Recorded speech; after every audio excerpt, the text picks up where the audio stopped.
Hi, my name's Gavin. Nice to meet you. Welcome back to the Gavin Talk About YouTube channel where we talk about anything and everything. Today we're going to do something a little bit different. Today we're going to do a podcast where I just sit down and talk to you guys. We're going to do it every single week. We're just going to shoot the shit and see what comes out. If you guys haven't already, please hit that like button. Please hit that subscribe button. I post every single day. And let's get right into the video.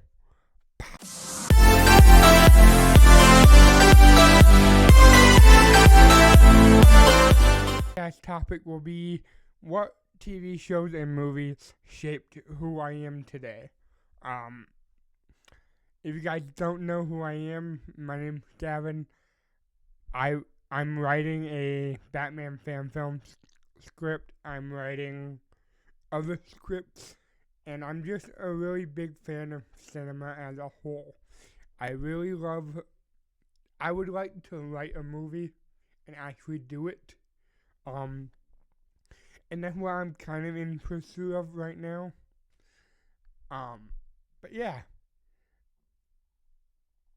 It's just, I need more time with it, obviously. Right now I'm kind of in a writer's block, but I'm slowly getting out of that. But yeah, I want this podcast to just be you guys ask me questions, and I'll answer them. I'll make them a topic or whatever, you know?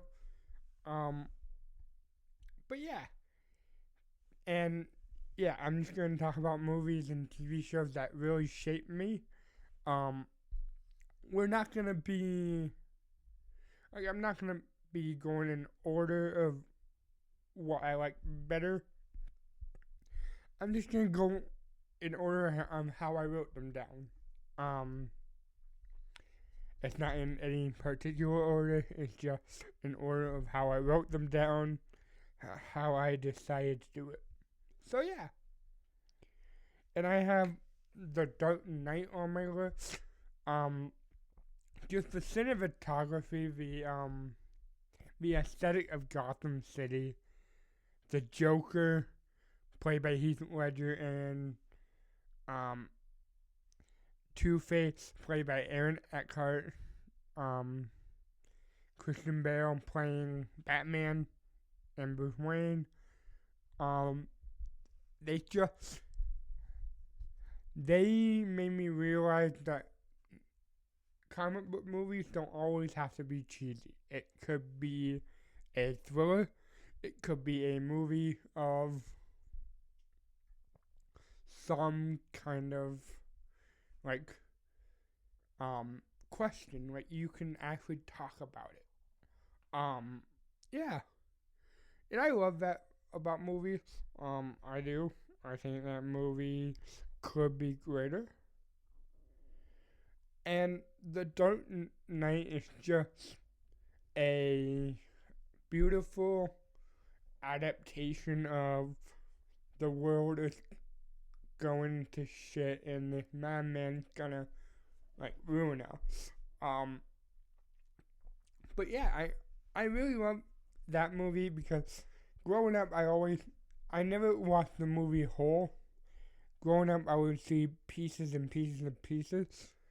But in 2014 I bought the movie on my own. I sat down and watched it. And when I tell you my life was changed, that does not properly describe how I was feeling. When I watched that movie, I felt like I was one with the character. I love Batman Begins. I love Dark Knight Rises. However, I feel like Heath Ledger and Christian Bale just had that chemistry. And this movie brought out the best of the best. I know people are going to be like, well, this movie's overrated. And that's just now starting to get, put out there. I don't think it's overrated. I think that it's perfectly rated. I think this movie is a masterpiece. I love this movie. I think it's a beautiful adaptation of like Gotham, of a rundown city, and nobody gives a shit. So it's a beautiful adaptation of that. And yeah, which beautiful adaptation of Gotham got mad to beautiful adaptation of the Animal Kingdom. Because I have The Lion King as another movie that really shaped me. Obviously I watched it growing up.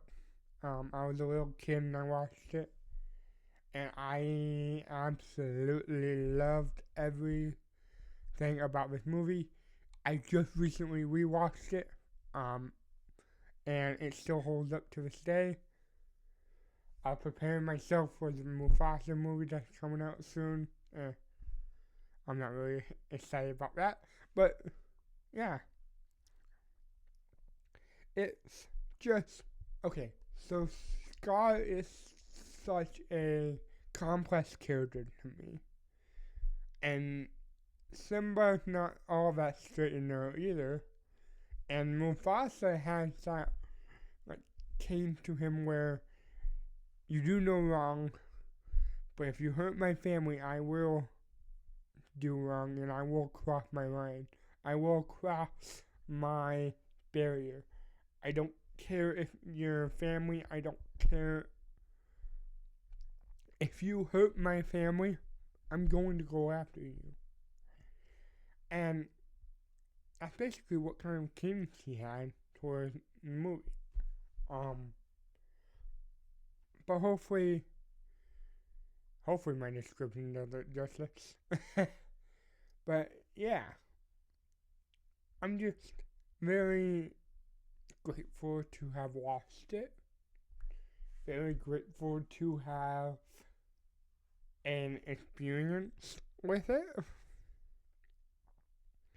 I think Timon and Pumbaa are great side characters.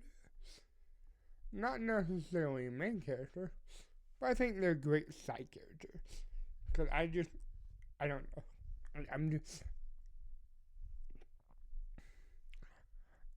I think they have a wonderful banter with one another.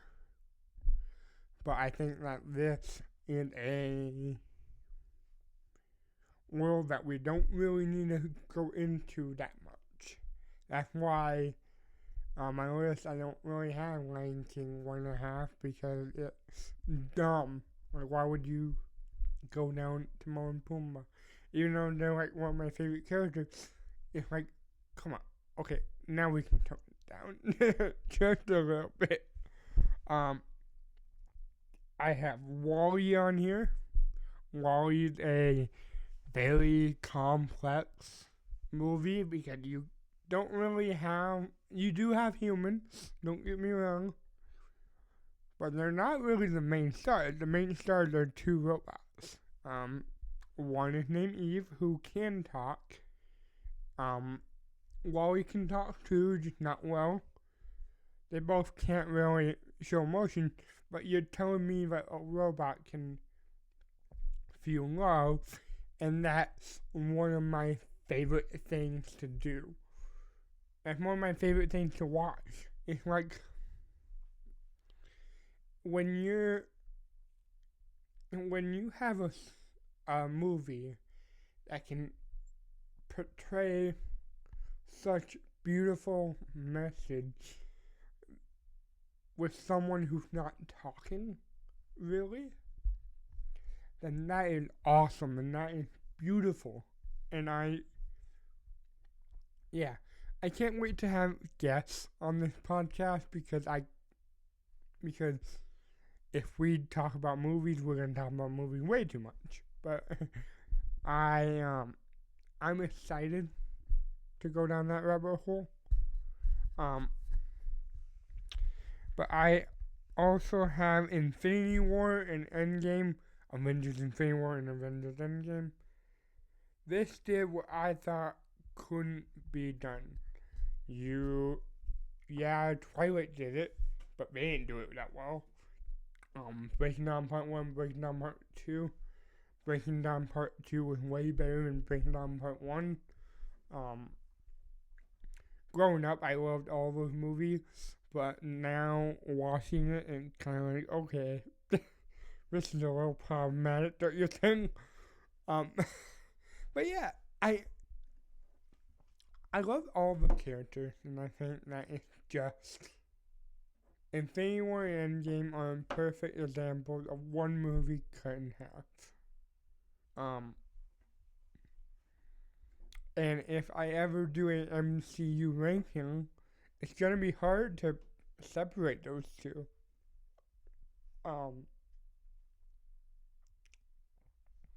Because yeah, like it was a beautiful. Because I'm trying to write. I'm trying to be a script writer, and if I'm writing screenplay, I would like to be able to be one of those guys to where I'm like, hey, that could be fun. Like, that could be fun to do, right? But yeah. And I also have Coco.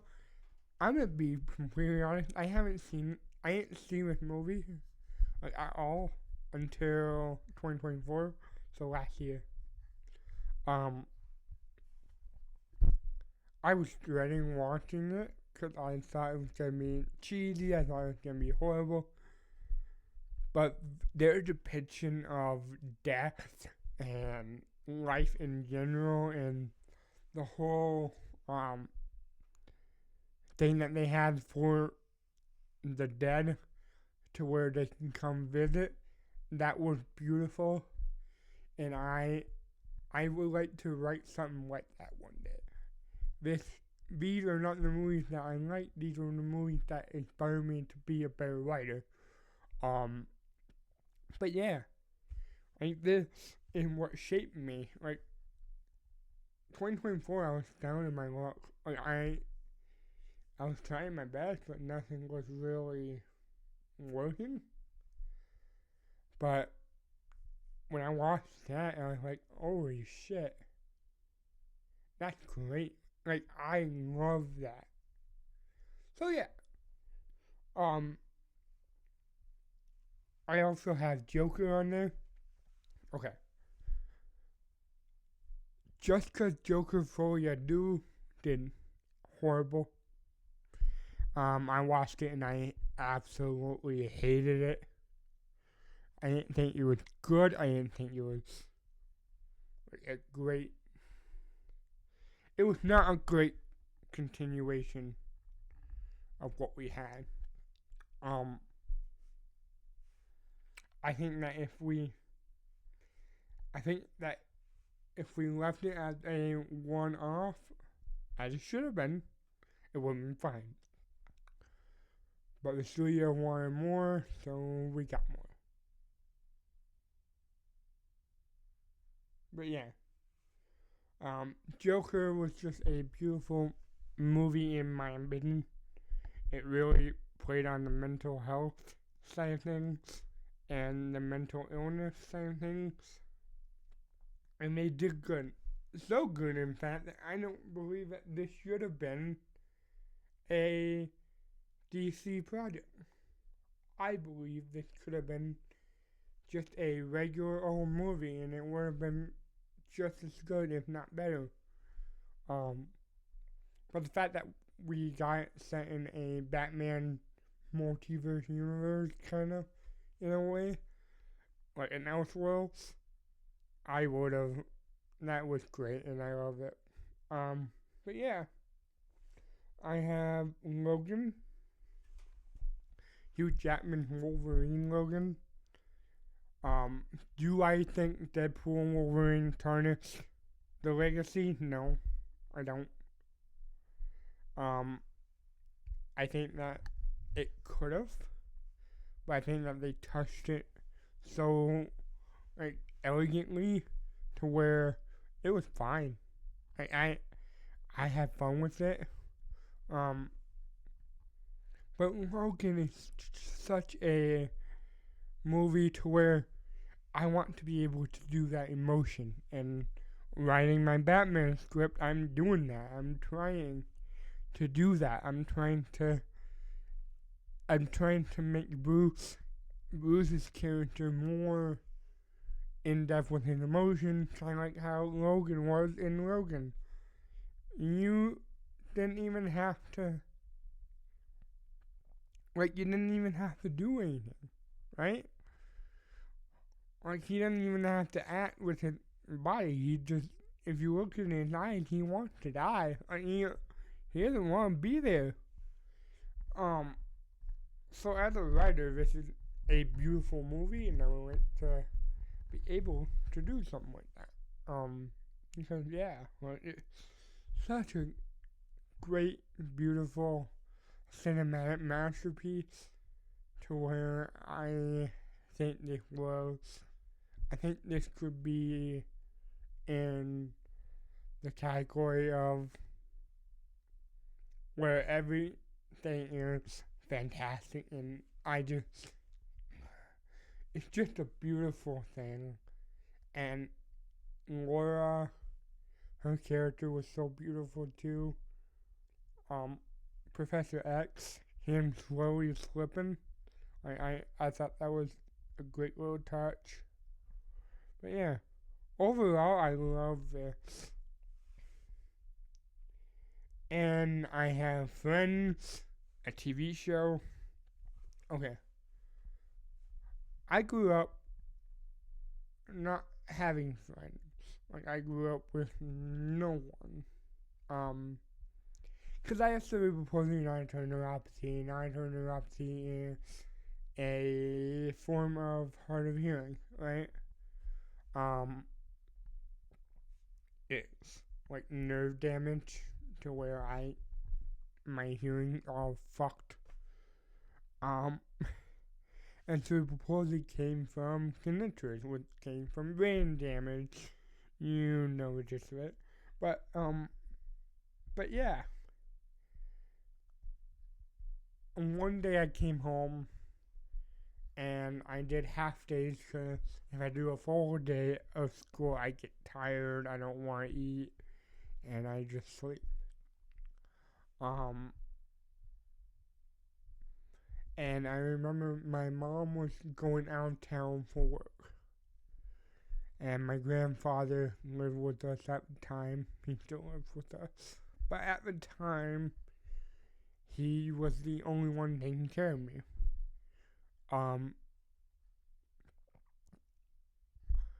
I went to my room and I was watching the Avengers on TBS. So, probably not or anything. I'm guessing this is like right around the time, like 2013, when they first were starting to do things. With TBS, they started airing that stuff, and I don't know if it was the Avengers, but I remember it was a Marvel movie, so I'm pretty sure it was the Avengers. If not, then I don't know. But it was 2013. I sat down and I watched whatever, and I went to go get a drink of water. My movie was over, and Friends was on. And immediately I was like, wow, this is good. And the character that immediately drove me in was Chandler Bing. And when Matthew Perry died in 2023, it was like awful. Like a piece of my childhood died with him because I grew up watching him. I grew up watching Chandler Bing. I grew up watching everything that I could.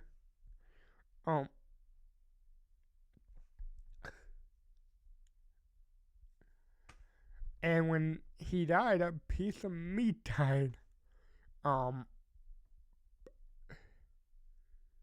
And learning how he died kind of broke me. I was not okay late 2023 and early 2024. And I never met the guy. I know it's weird to cry over celebrity. However, I don't think it's weird. I just think it's beautiful that celebrities can have such a impact on someone who they didn't even meet. Um, yeah, I I cried that day pretty hard. Um, and kind of like last year with Liam Payne when he died. Um, different circumstances, both kind of drug induced, but like it was heartbreaking. It was. I know we're getting off topic, but when Liam died, another piece of my childhood died. Like One Direction, switching topics to music really quick, was a piece of my life where I didn't know if I could like One Direction. Like back in the day, it was weird for boys to like One Direction.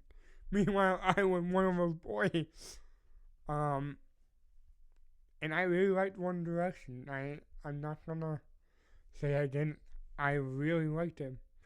Uh, I love listening to all their music.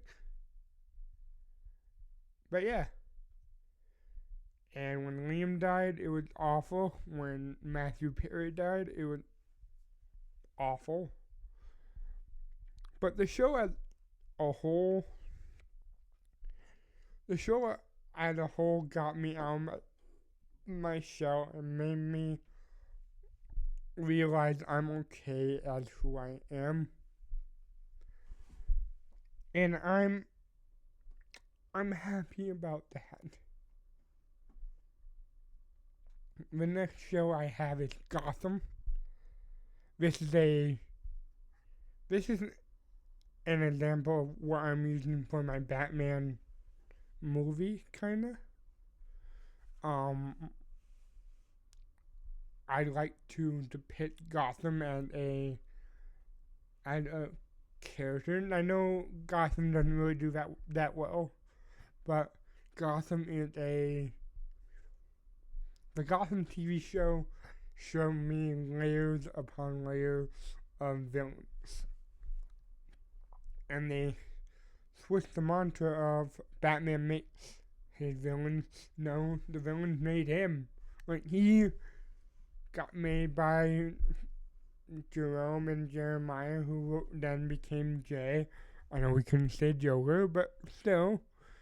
And it was such a beautiful thing of, oh, Batman could be depicted as this instead of getting depicted as that. And it was a great way to spin the story that we already know. And I love everything about Gotham. Well, not everything, but I do love pretty much most of it. We have Grey's Anatomy. I was probably a little bit too young to watch this, but I loved it. I grew up watching it. I grew up loving it.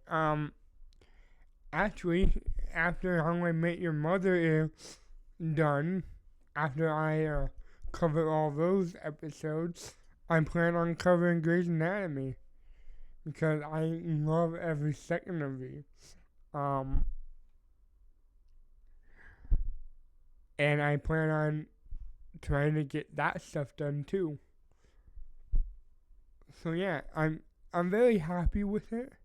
I love Grey's Anatomy. Do I think they overstayed their welcome?